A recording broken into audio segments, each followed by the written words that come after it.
Good evening, ladies and gentlemen out there in YouTube land. I am Deleted Scenes, human being American, and YouTuber Ronan. I'd like to welcome you to tonight's episode of Live from Sparkwood in 21, Twin Peaks, Season 1, Episode 4, Rest in Pain. Do want to say hello to everyone currently joining us on X. I can't see you, but I know that you're there. And I do want to say hello to a few people who have joined us here in the live chat. First off, Faithful Blue Wrench, channel member, the Bird Woman of YouTube. Watch out for her channel, Fluff Chick Productions. It's Connie Cleary. Thank you to Ruby Hoove for gifting a membership over on Netter's channel. In a $2 super chat. Have the flu. Oh, sorry to hear that. Have a great evening, y'all. Well, recover soon. JPRPH1.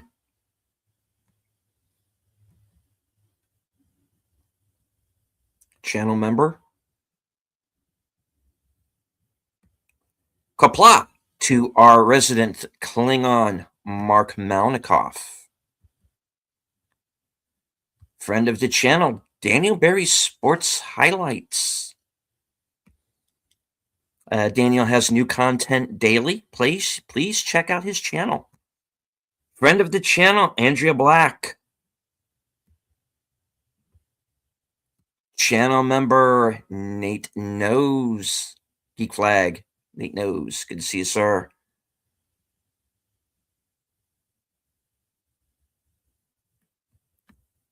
Hi to 4-0. Good to meet you. All right. This program chronicles the cult classic 90s television series, Twin Peaks. It's 25 years later, sequel series The Return, which ran on Showtime in 2017, and the films of David Lynch. Along with me on this Odyssey, the super fans. Last call, Tripicelli. Hello. His better half, Netters Network. Good evening. And Flappy Apologist, H. Boomer. What bird is always depressed?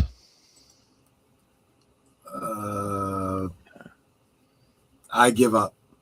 A bluebird. Oh, yeah, okay. There you go. Even after you said it, I was a little bit of a thinker. All right. Hello to Enigma Severus.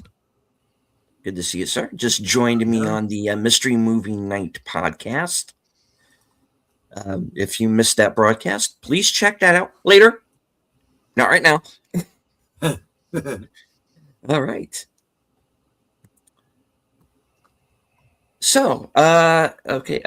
Mark Malnikoff says, Flappy, when I made him into patties. Oh, that's not nice.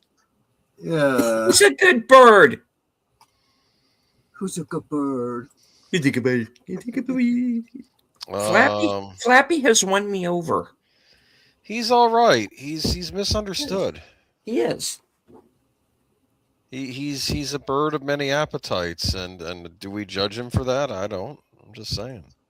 I would caution anyone that only you who are without sin cast the first stone, or you who are without vice, I don't know, wag the first finger or whatever. I don't know.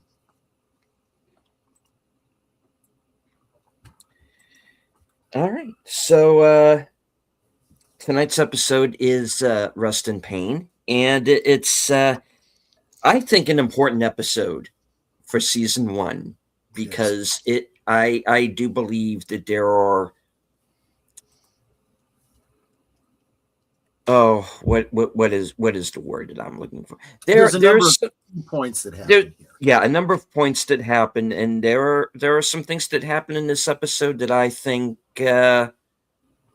have consequences throughout the series, and not just the ABC episodes the Showtime episodes as well. Right. So, And I consider this an improvement. I have gotten a hold of a copy that has the previously on, because I think that is always a little bit helpful to us, especially this week, since you weren't. We're actually on a 2-week cliffhanger here, and I've got subtitles for us, so should be good for everybody. all right. Nate says once Flappy flew all the way to Texas to apologize to Chuck Norris because he had a dream. He had a dream that he beat Chuck Norris in a fight. That is funny. And on the Cosme, Mark Malnikoff says, "What lesh da, rest in pain now." All right. Well, I say we do what the I say we do what the man says. Yes, exactly. All right. The Cosme link should be pinned to the top of the chat.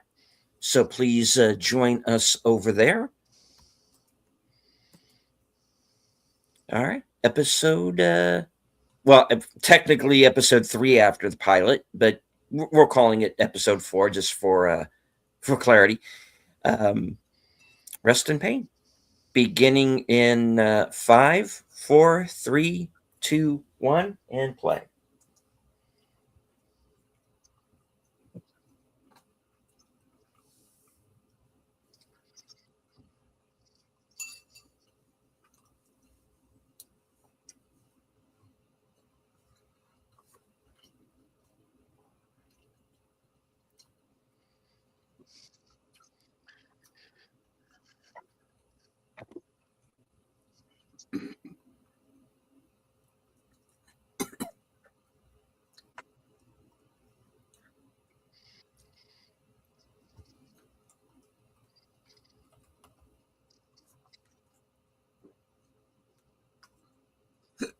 Yeah, he's a nutcase. Yeah.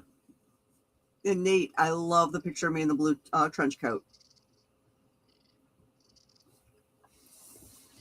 I love that one little flap of hair. Right.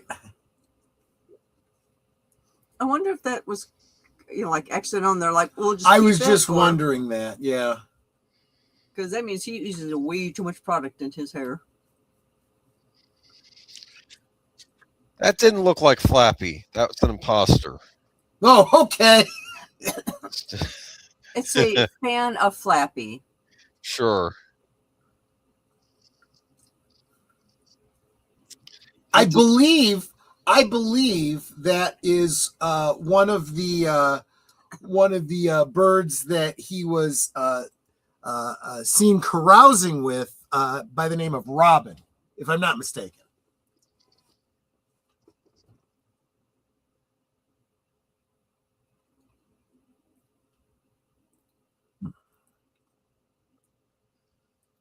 That was AI Flappy.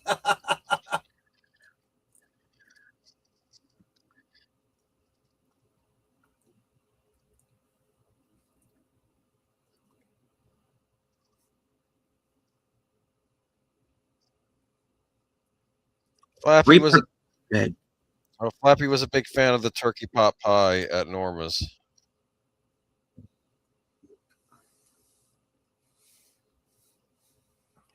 Repercussions. That was the word I was trying to think of. Okay. Welcome, Santiago Chavez. Hello. Good to see you.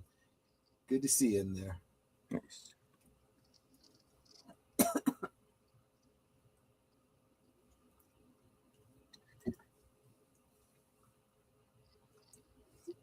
They should just bottle that water and sell it.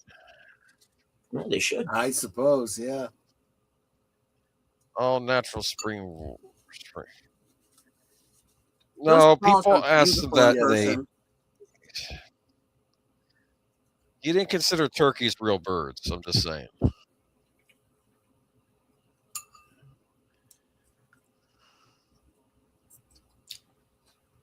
Hello. Yeah.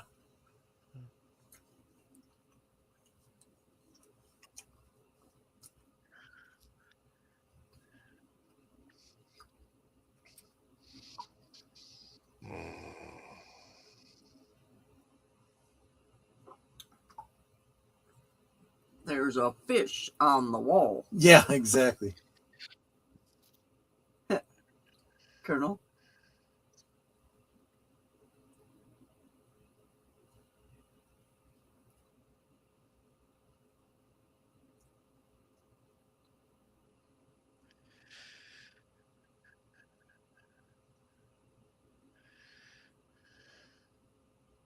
Clue, hint.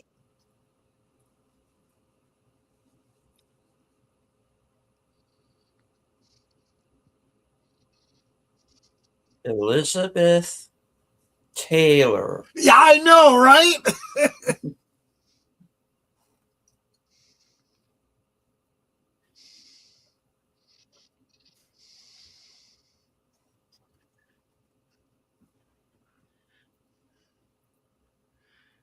Mhm. It's like, dang, he's got a whole bottle of Brill cream in his hair. Yes, he does.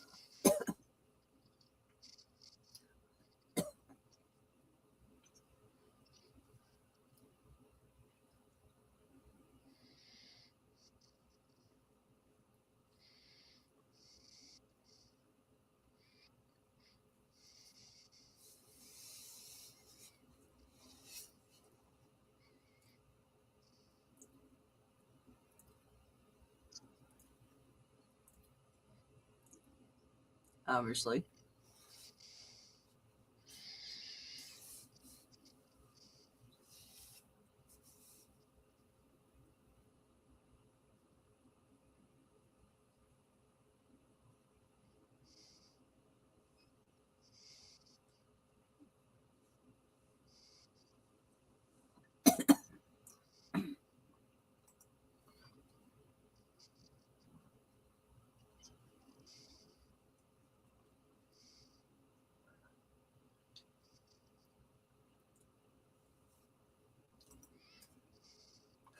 You got to admit that really is sweet. Thank you for talking to me.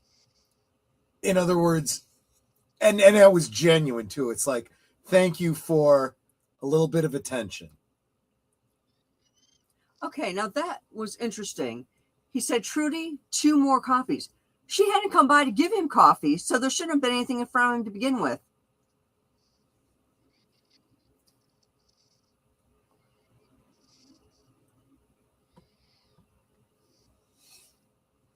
But if he knows her by name, then she probably knew to bring him coffee first thing.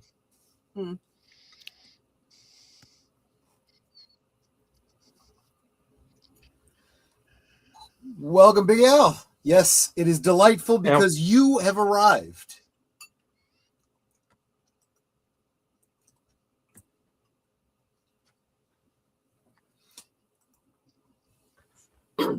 Hello, Girls Random Thoughts. I hope you it is very, very successful, Gorillas. Take care.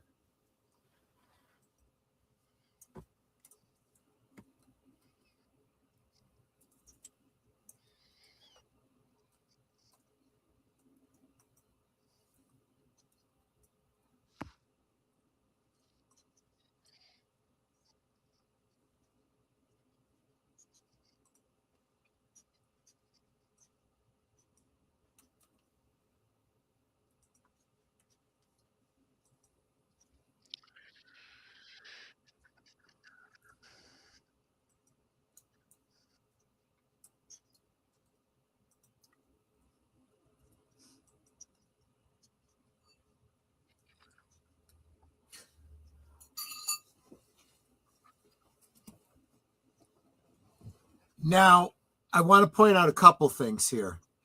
First, he is referencing scenes that we saw in the last episode, but it was not clear that they were actually dreams. So he's establishing that some of those scenes were dreams.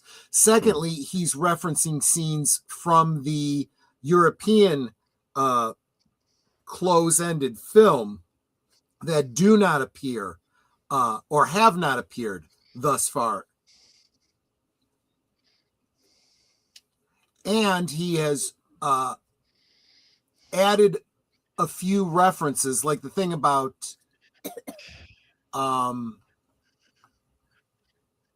the cousin thing. he puts an emphasis on it that implies that it will more easily apply to Maddie when she arrives.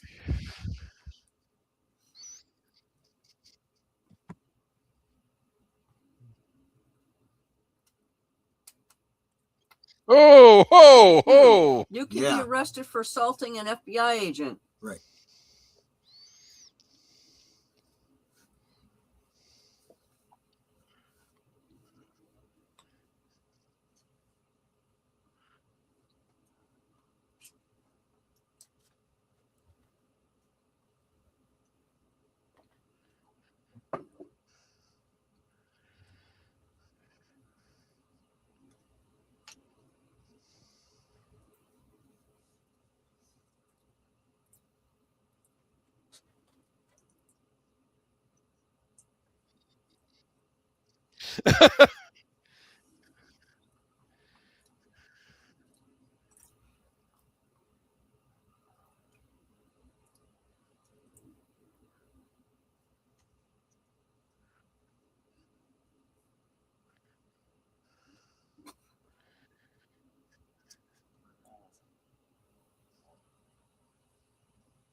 Great comeback. Oh, yeah? Yeah.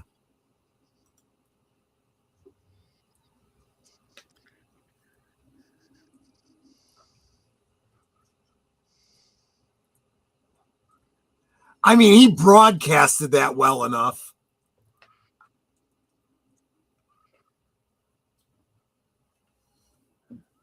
Yeah, but Albert deserved it. Oh, yeah, he did. Yeah.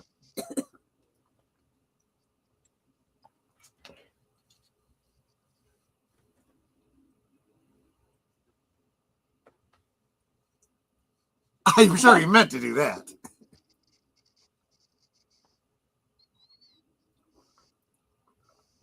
Okay, how am I supposed to do my tests if I can't do my tests? He's done enough tests. He's had long enough with the body.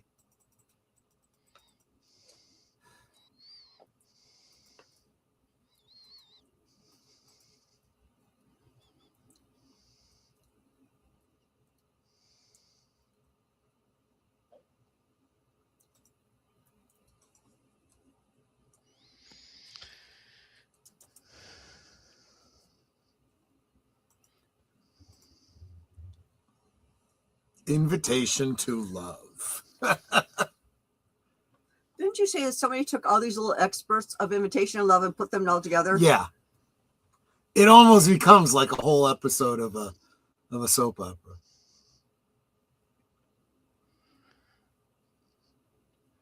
Bag of dicks, what that guy is. Montana.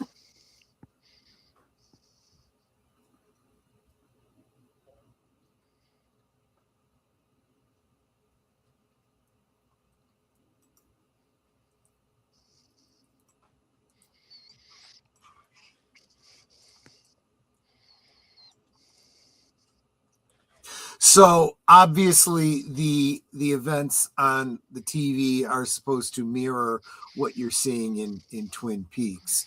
So when you have Madeline show up, who is an identical twin to Laura, obviously played by the same actress, they've also just referenced two characters in the soap opera, dual role by the same actress.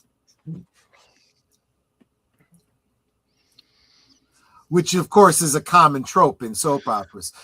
Twin Peaks was always meant to be, to some degree, a parody of daytime dramas.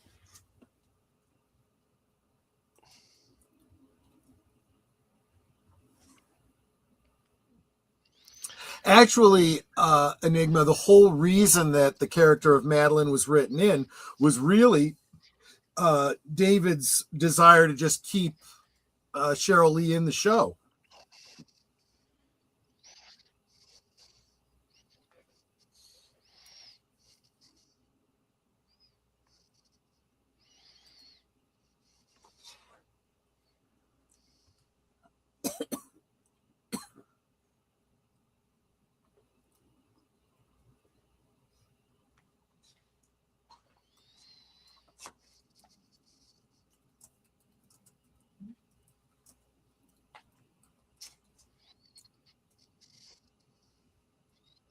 Mm.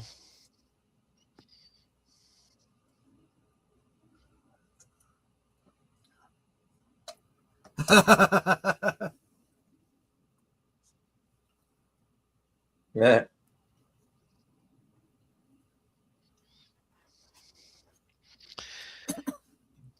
Ducks.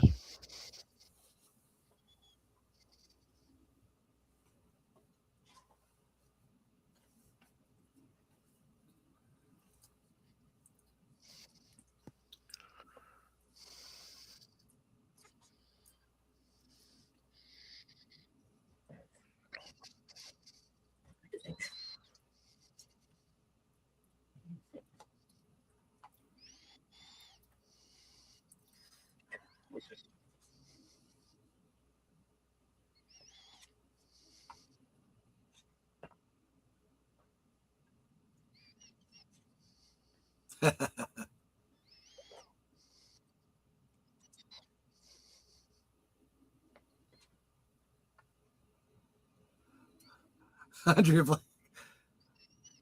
come on, owns all the bachelor parties, like the extra team member on Star Trek.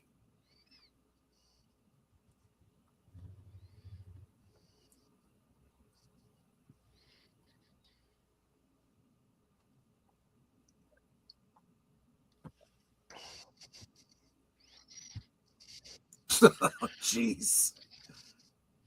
Smart Alec. I'm waiting for him to start dancing to this music. Yeah. It's almost like they can hear it. Yeah.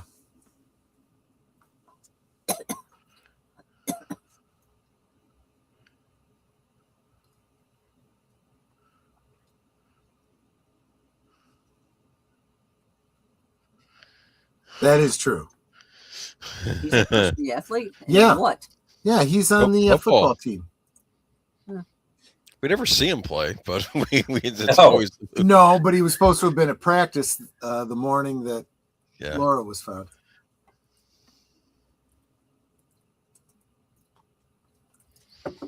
This is true.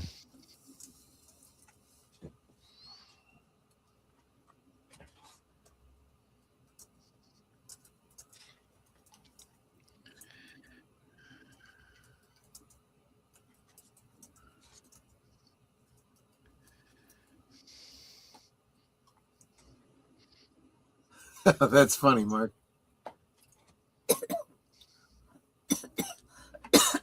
Excuse me.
Doth protest too much.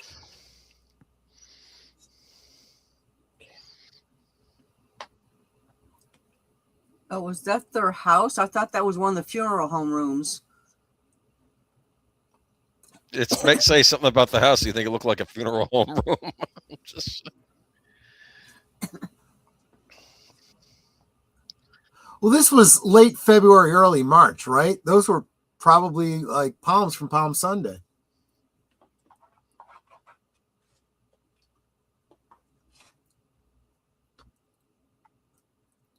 That's a good one, Enigma.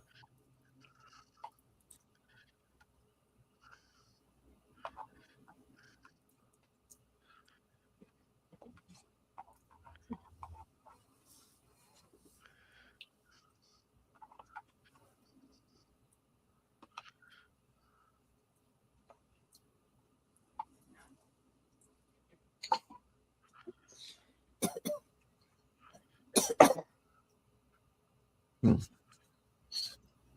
was from the dream, right? Sometimes my arm is Exactly. Yep. Exactly.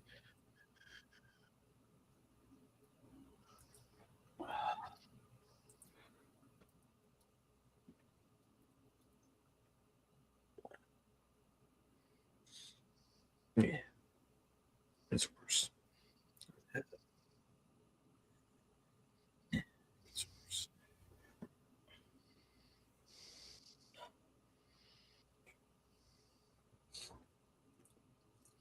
Wow. That's really jerk. Yeah.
Perhaps the basement.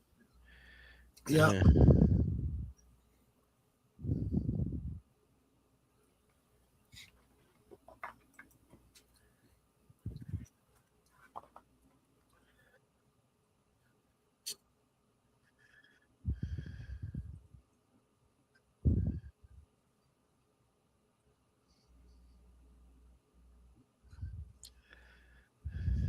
I'm moving to Twin Peaks.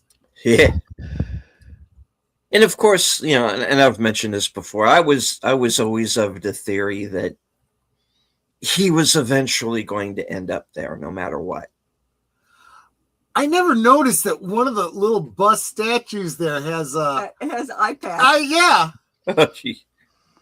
Now it's the other eye, but still.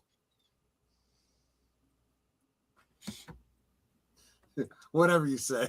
Now, if I went to Troy and said, "Love me," and he said, "You better," be like, "Excuse you."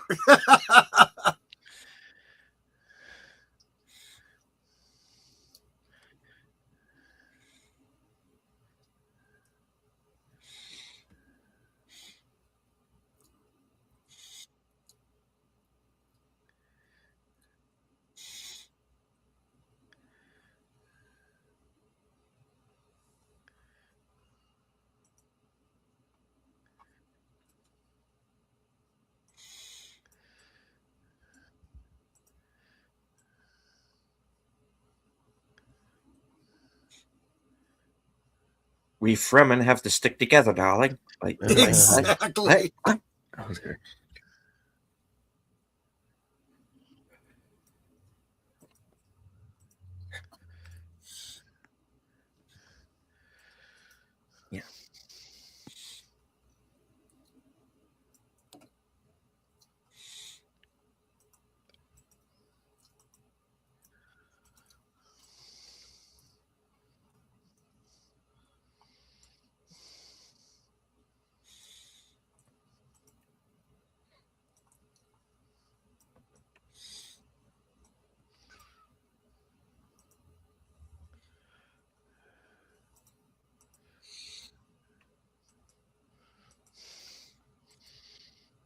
forever.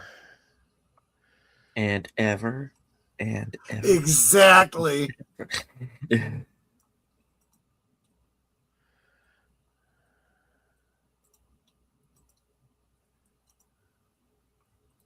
Oh boy. You notice she does that. It's like this is even before the whole amnesia thing. Yeah. She has this tendency to go back in time and just stay there. And in a way, it's like she's trying to rewrite history. He's got to go, man. Yeah. Mm.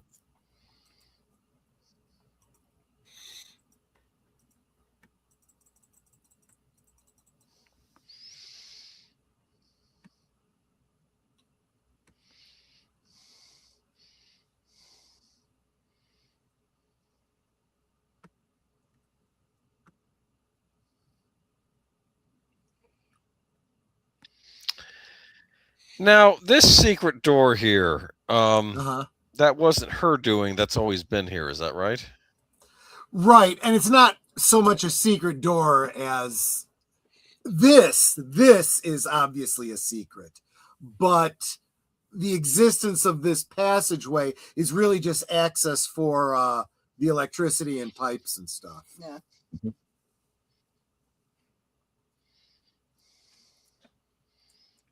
And then, of course, in the international cut that we mentioned earlier, this is how Bob is moving throughout the hotel. Right.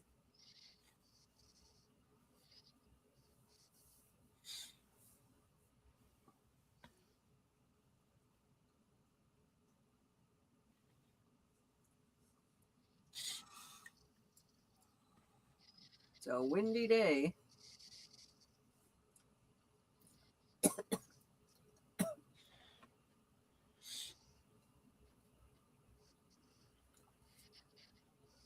Yes, I've seen that Great Mhm. Northern before, Mark.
Has Johnny been in any other shows? He looks familiar.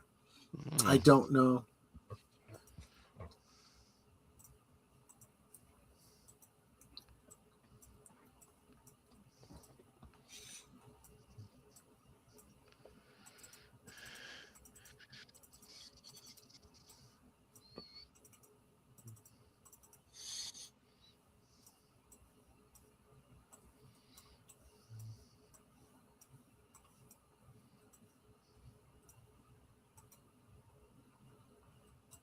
he's kind of not wrong.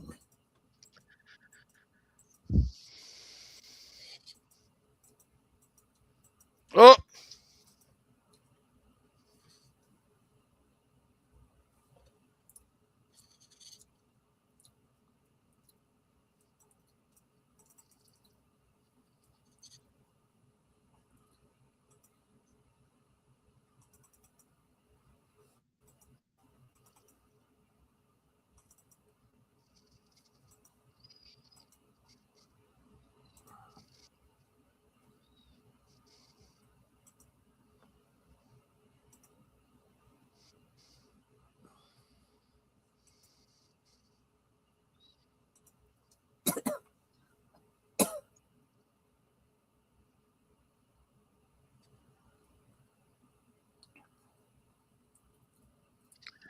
this could have gone better.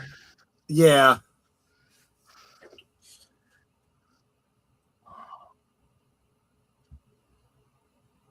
But none of you were in Haywire. I never really understood that until just now. Don't ruin this too. It's like she knows that he's to blame for all of this. You ruined her life, and now you're ruining her funeral too.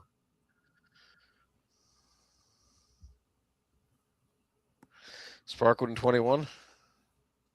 No, this is the intersection by the double R. That actually does have a traffic light at it.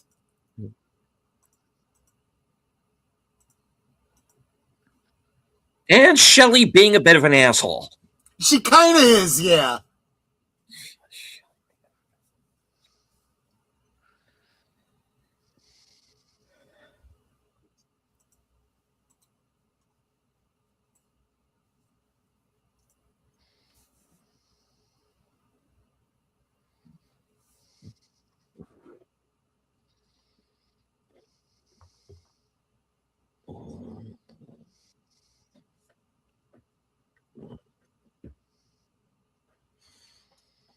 What does huckleberry taste like? Hey.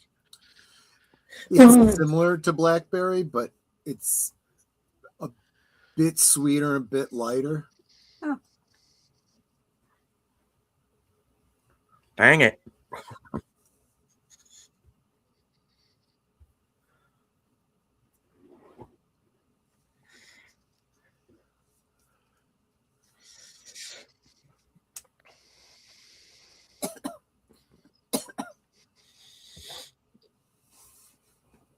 My thing is, you're discussing delicate police business in a diner where anyone could overhear you. Well, it's not like a certain Wyndham Earl's going to be They're hanging not out in this. discussing official police business. You'll see.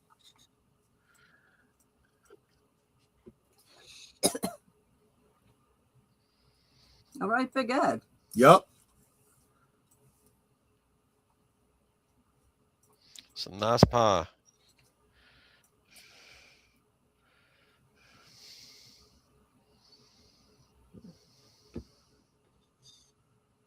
Oh, they die.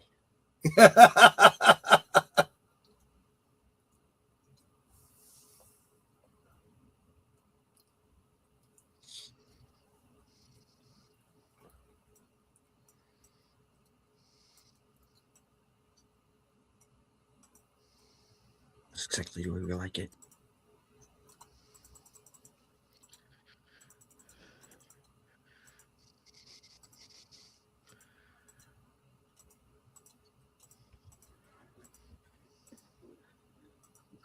Huckleberry Hound. Oh gosh, I remember that cartoon.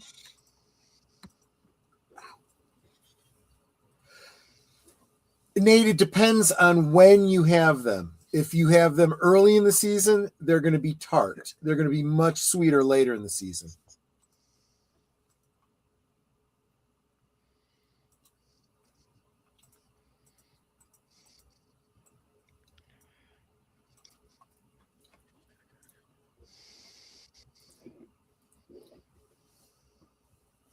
Oh, yay. It's like, let's all Yes. do this little gesture Yes. to be mysterious.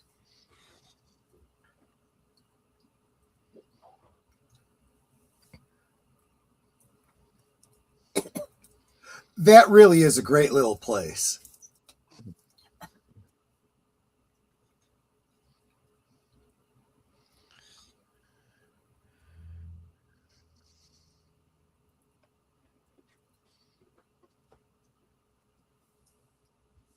And it's like the only time we ever see Joey. That's No, Quark's he brother. was in the pilot.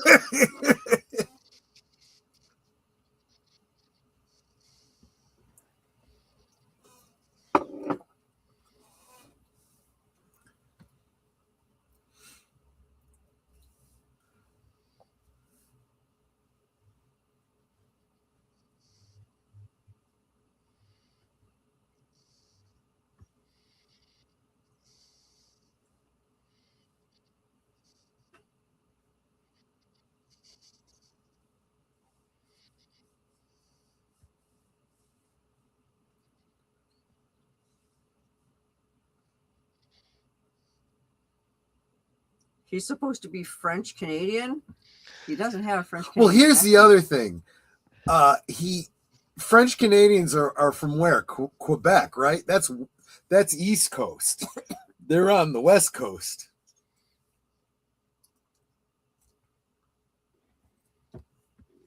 When they go north from Washington State, they're in what? Alberta, aren't they?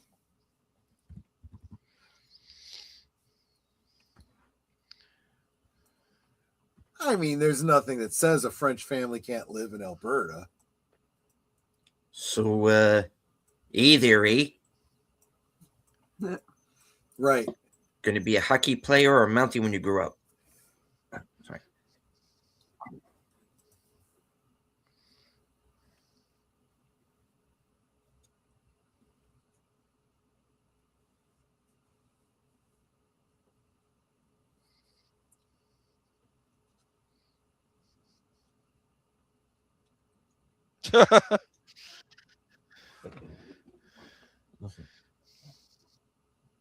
Okay, I do like Leo's sweater.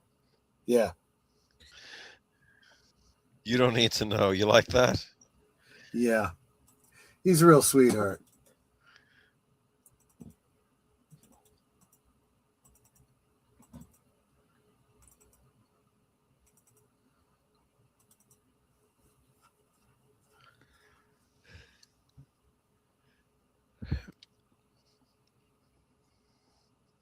Is that her stash? Yeah.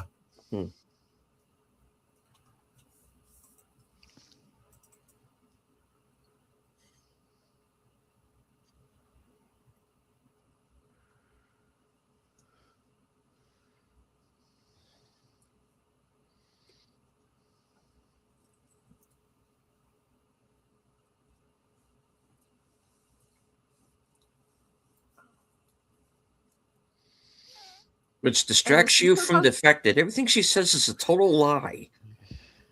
Concerned that her husband's dead, she's not having an affair. No, she's not. No.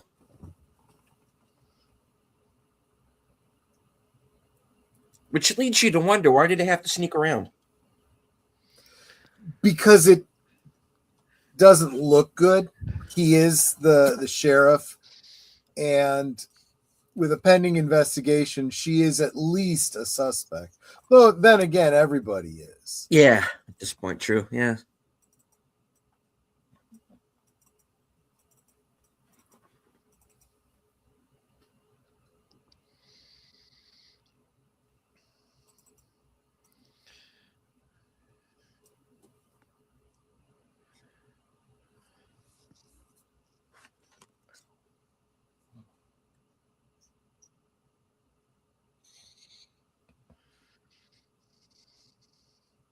She does now.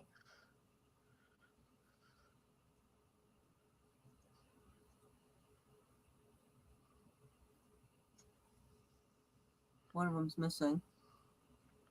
Dun, dun, dun.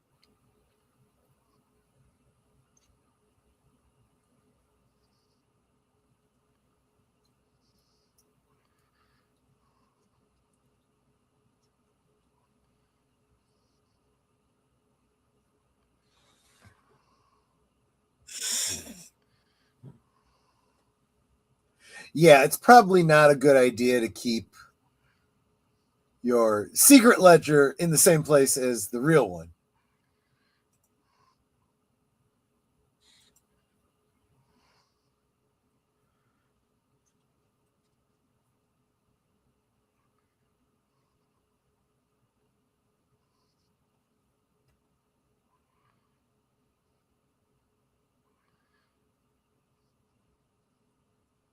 Yes, but what if your face gets ripped off?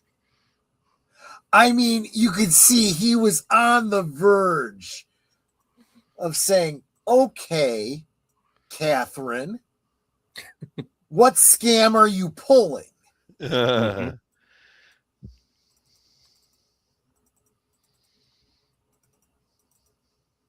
But he thought better of it. Orson Welles. Nope. Still Russ Tamblyn. Yeah.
Yep.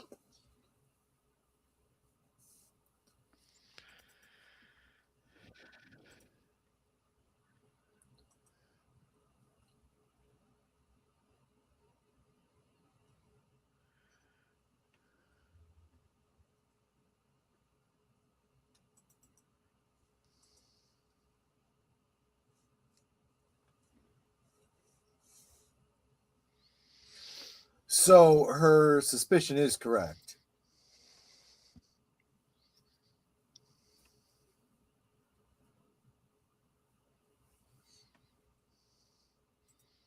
Now she is being a bit manipulative of him. I don't know if she has genuine feelings for him or not, but she's used to using men to protect her and, run interference for her. Nate, paging Dr. Creep. Yeah, exactly.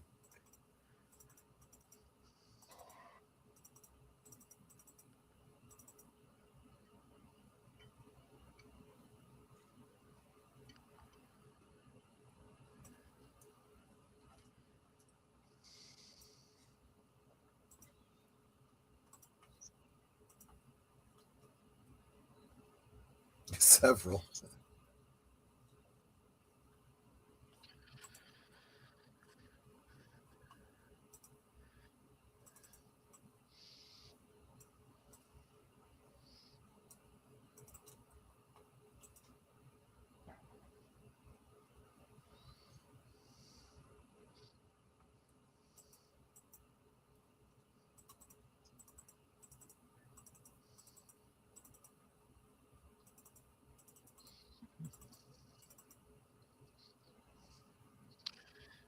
Oh, he's acting loopy.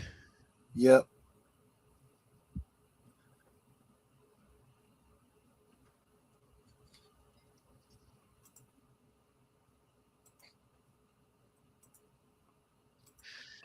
Is he supposed to be dancing with Laura? Okay, no, never mind. Maybe. Because he was dancing with the picture the other night. Is he imagining again? I guess so, yeah.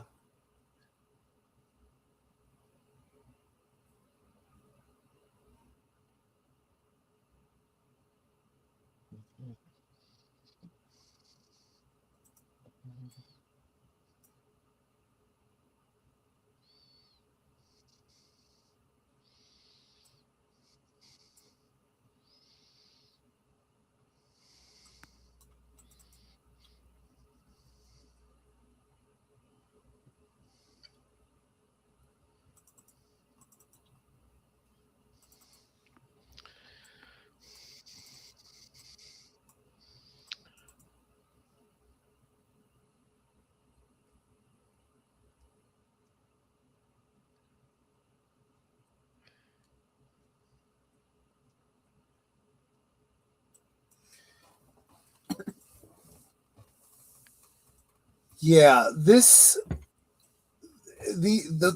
kinds of scenes, as uncomfortable as they are, this is good drama. You know, this is good writing, and I don't feel like there's enough shows or movies or whatever these days that have the creative maturity to use emotion in this way, to this effect. It's a shame. People lack patience too. Yeah, no, you're absolutely right. That's the other thing, pacing. This isn't something new either. You know, we talk about it a lot more recently, but I was literally just watching something about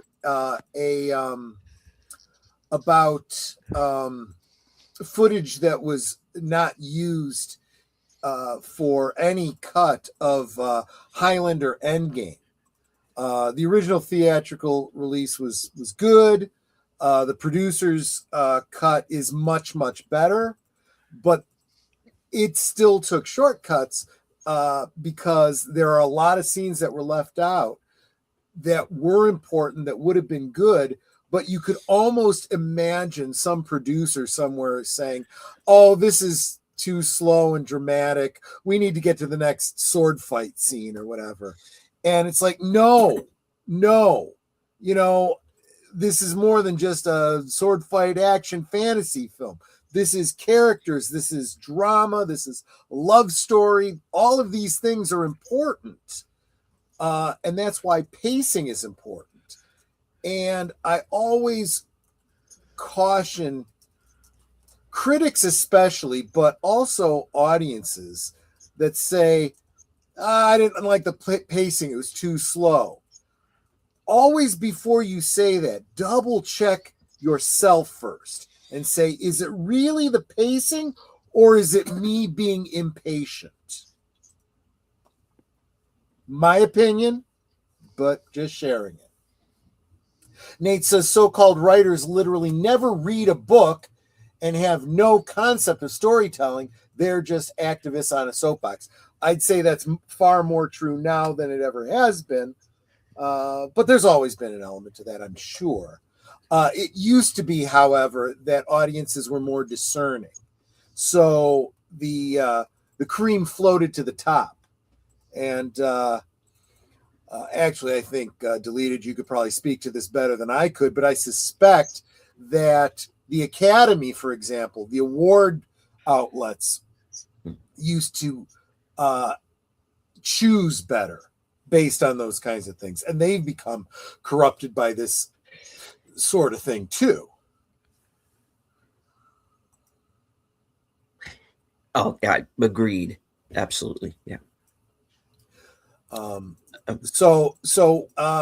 I think I might be doing a video in the not too distant future talking about what I think has happened to writing in general. And I think it starts in the schools now. I don't think the education is there the way it used to be. I remember how I was taught to write in school, and I'm talking grade school. Conjugation of verbs and diagrams for sentences and parts of speech and, literature classes and so forth in grade school. And now I don't think you'd be hard pressed to find a grade school kid, even a high school kid, that can tell you the difference between an adverb and an adjective.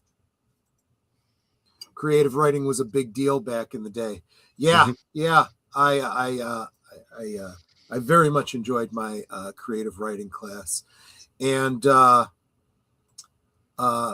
but I do feel that the paradigm of education has shifted. It used to be what? Writing, reading, and arithmetic, right? And now it's become, diversity, equity, and inclusion, right? Mm-hmm. But yeah, I think that is the big problem. But and this has not, and I, please don't anybody mistake me for making any kind of a political opinion here. I am talking about an art form, and yes, there is a place for freestyling, but there is also a place for learning the basics and understanding. I've said this before, and I'll probably continue to say it as long as I have a channel, and that's that you can't tell a good story if you don't know how to communicate. And you can't communicate if you don't understand basic human interaction. God bless you. And I think there is less and less of people understanding basic human communication. I think when you have a computer between you and everybody else, that starts it. When your nose is in your phone all the time, that's another big part of it. I don't think that socially we have ever recovered from the pandemic. I think a lot of people spent a lot of time in solitude and want to continue to be in solitude. And that is a very unnatural way for us to live. And we've lost the basics of communication. And I think that is the cornerstone of the problem of that we're seeing in writing, all forms of entertainment. Yeah. Alex Kurtzman and company. Yeah. When you see things like Starfleet Academy, right? And you go, oh my gosh, what the heck is going on here? It's too baffling to understand, let alone be offended by.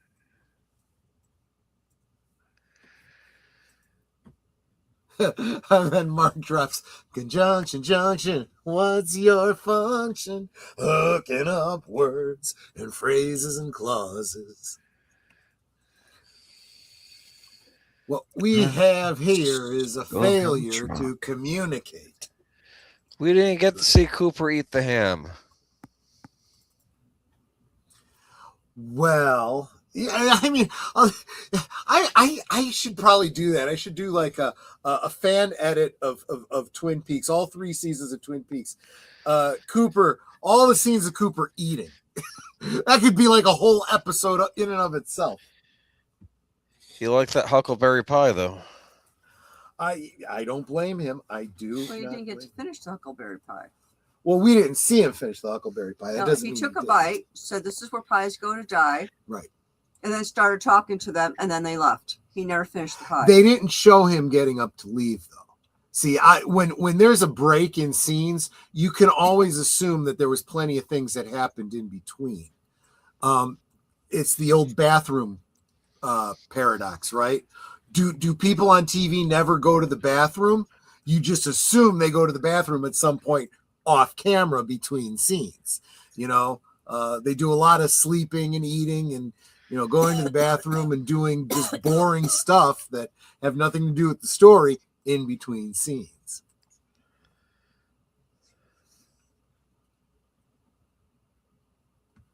Anyway, I kind of dominated the conversation a bit too much there. No, quite all right. But yeah, really a lot to unpack in this episode, at least to me, because this was when I first saw the series. This was definitely the previous episode and this one really got my brain working to where the show might go in the future, because that's why I got the feeling nothing is by accident. Mhm. Everything has a point to it, and there's no fluff on this show, at least not in the first season episodes. I can't. I mean, we now know, of course, there are the missing pieces, but at the time, I felt like, what more could you add? Everything just seems so tightly written and constructed and planned, which goes back to what you're saying of, how writing has really fallen off. This is what we used to get Good back stuff. in the day, folks, and it was good stuff. And even the shows that you might think less of were better than what you see now. If that makes any sense. But anyway, yeah. So this was one that really, because like I said, I'm always more, I always kind of gravitated towards mysteries anyway. So to this show was always a whodunit at its heart.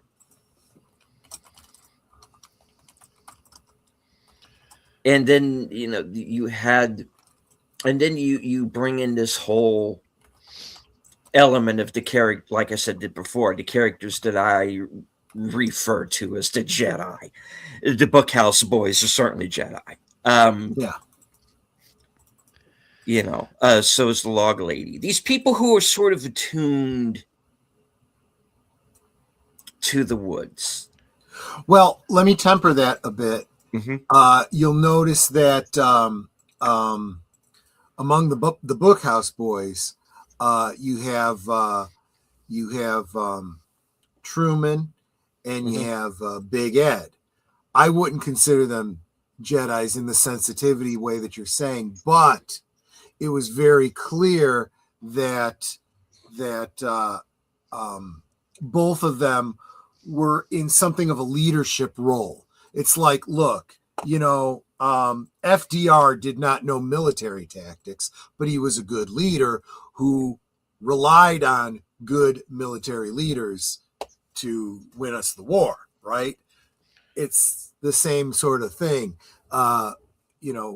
Truman recognizes Hawk. Hawk understands these things, and I may not always get it, but I know he's the guy to guide us in these matters. Yes.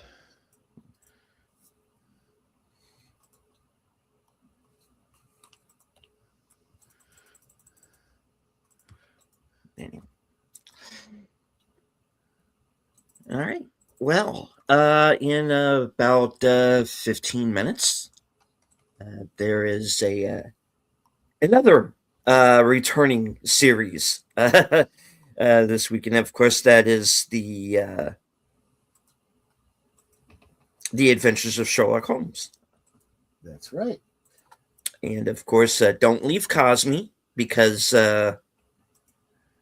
we are going to be using the same Cosme room as usual, I would think, right? Yes, we are.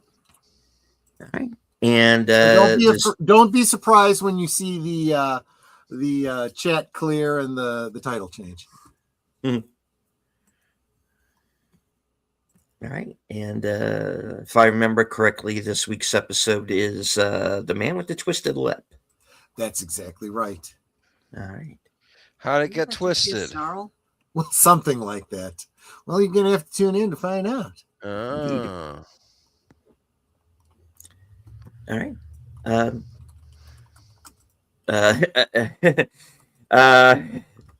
Nate says, if the Bookhouse Boys are Jedi, Big Ed is Anakin. Maybe. But I will tell you something about the Bookhouse Boys that was always odd, is that the fact that James is a part of it. because it never seemed he doesn't seem to be the one who would be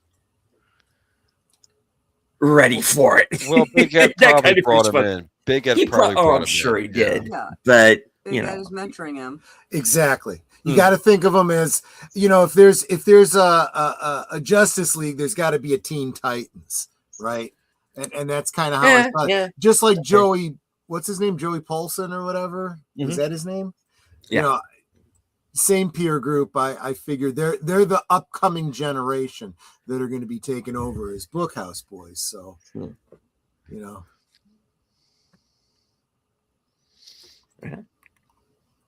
Okay, so we'll go one time around the horn. Boomer, what do you have coming up? I have this Friday. I will be on Last Call, where we will be having some special guests, but Troy will get more into that.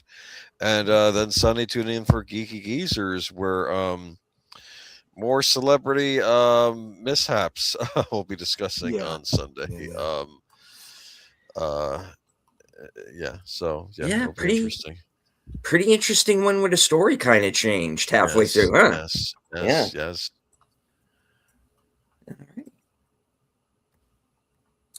All right. Troy.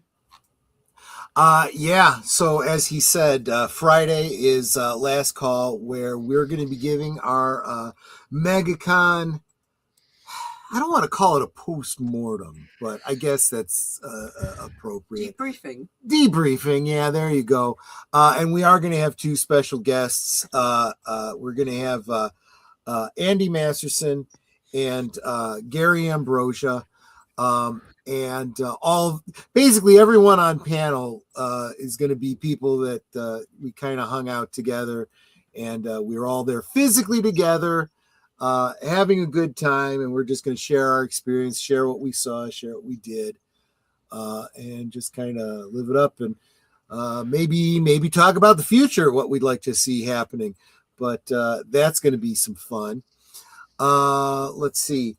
Of course, Wednesday, Thursday, and Friday, every weekday at lunchtime, noon Central, 1 Eastern, liquid lunch.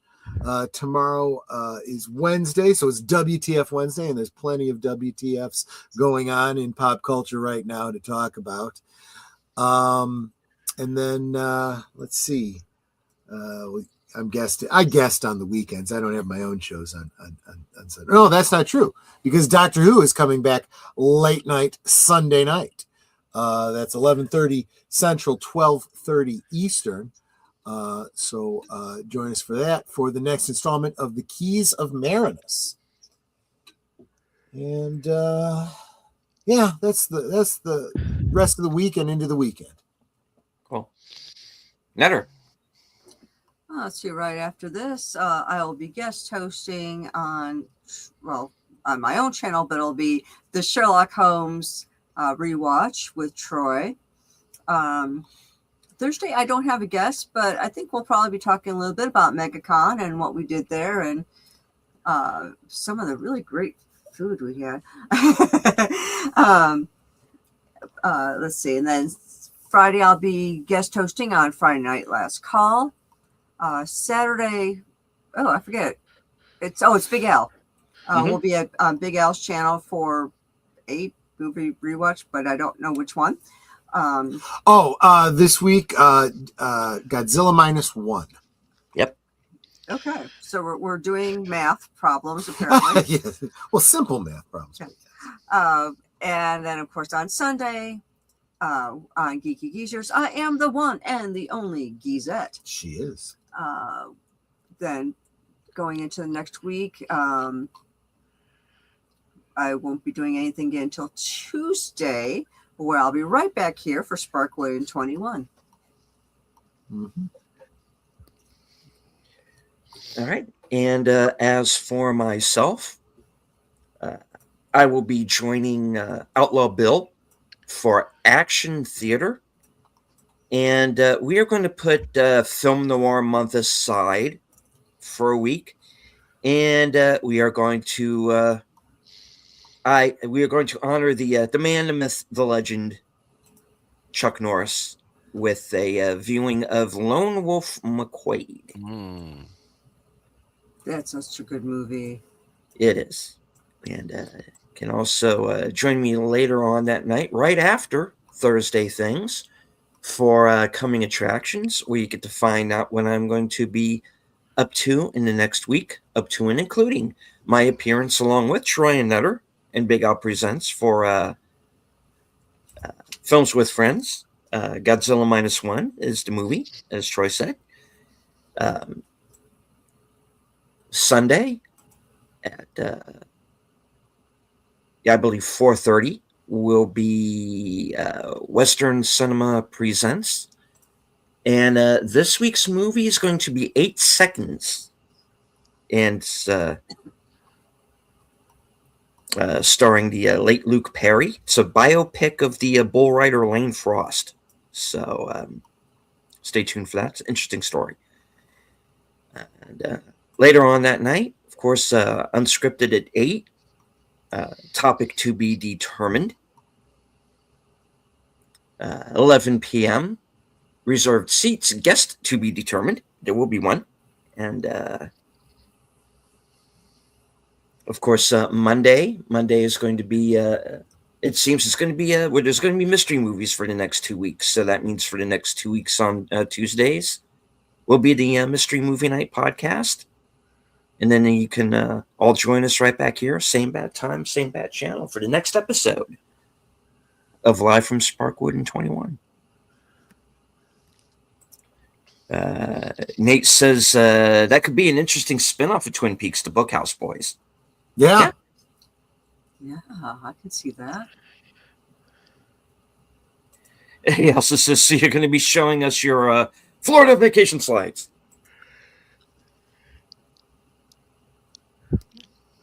And Mark asked, did you get Alec Baldwin's autograph? From the sounds of it, I don't think anybody. He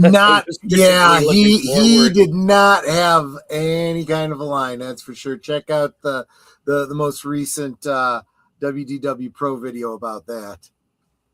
Now there's a guy on Twitter who goes under Alec Baldwin's finger. Yep. Who I know did get a picture with him.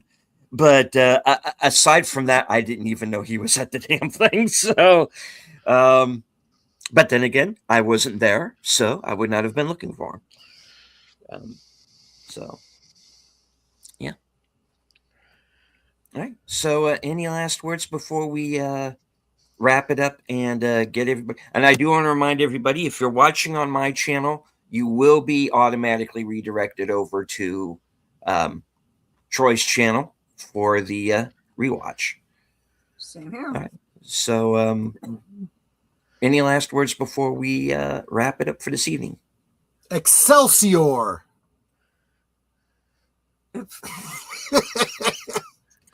That's a good one. Works for me. I'm not even going to say anything else. Good night, ladies and gentlemen.